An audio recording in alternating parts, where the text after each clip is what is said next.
Hello! Today I'd like to run through with you this document. It's the proof approval document to go with labelling jobs. It's an important document. It's your opportunity to tell us that things aren't right.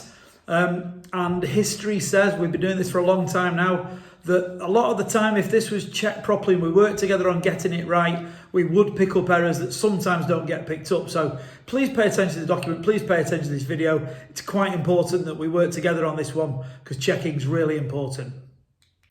So we start with a bit of admin. Please check your purchase order number is correct and the addresses we have are correct. If they're not correct, please amend them. Please let us know. We'll get that sorted out.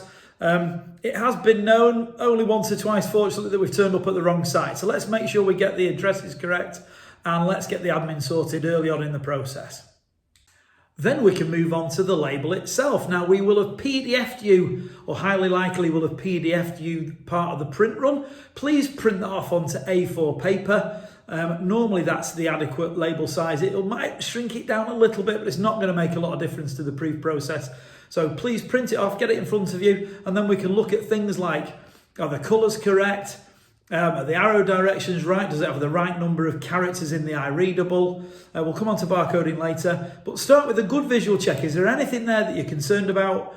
A phrase I've had a lot in my life is, if it doesn't feel quite right, please say so. The chances are you're onto something. So look at everything in detail that you can see. Any issues there, please flag them up.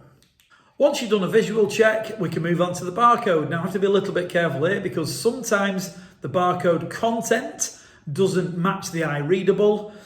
So we have to pay a lot of attention here. This is where sometimes things don't get scanned at your end and you think we're doing this and we think we're doing that. We also put on the final page of the proof document, this page that looks like a spreadsheet, what the barcode reads. So please pay attention to that. Dashes, etc. that should be there or shouldn't be there can cause a problem.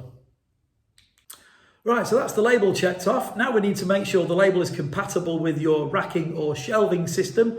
Quite tricky this one occasionally. Errors get picked up here or are made here. The label needs to sit on the flat face of the shelf edge or the beam. So it needs to sit on the flat bit, ignoring the roll at the top and the bottom.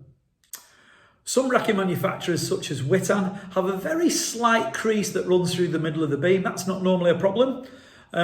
So you can install the label either in that area or across the area. That's not an issue.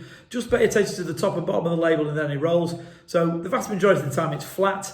But if you've got any protruding, any unusual profiles, some of the foreign manufacturers have some different profiles. If you want to check it out, please get in touch with us. From an upright point of view, if you're putting labels onto Apex and we don't know about it, please flag that up. The upright label we use tends to stick to the slightly indented surface that comes from punching coffin slots in steel. So again, there's not normally a problem there, but please again, don't make sure the label isn't too big to fit across the width of the upright. The next thing to look at is the beam itself. Two things here. Is it dirty? Has it got any surface dust on it? That needs to be removed.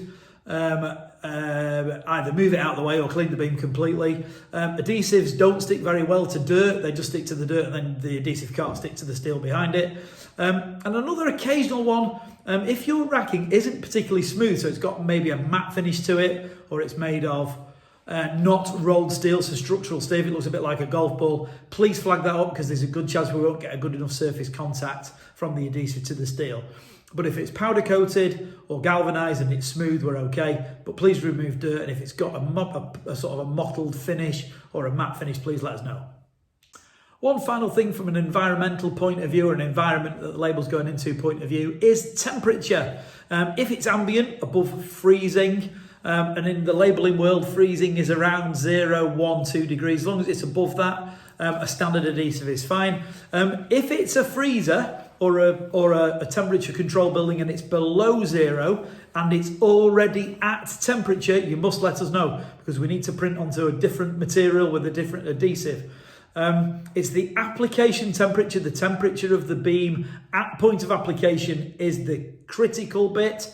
I know data sheets say service temperature down to -30, but it's the application temperature that's important. What temperature we stick in the label on at. If it's above 0, you're okay. If it's below that, you must let us know. We're pretty much done now, but just one more thing to check. Highly likely we'll have sent you the actual print file. This will be a location file that we're going to use to run to feed through the computer that we create the variable data from.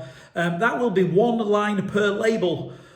So please check that off, make sure that you're comfortable with it. We'll have volumes on it. And again, on the back page, the spreadsheet type page will be information about the number of labels, what size they are, etc.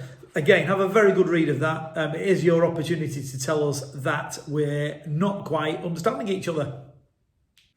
So once you've done all that and you're comfortable that we're on the right track, sign the document, send it back to us. But please, if you've got any questions at all, do flag them up. I'd much rather have them now than have them after the event when we've got some labels on and they're not quite right.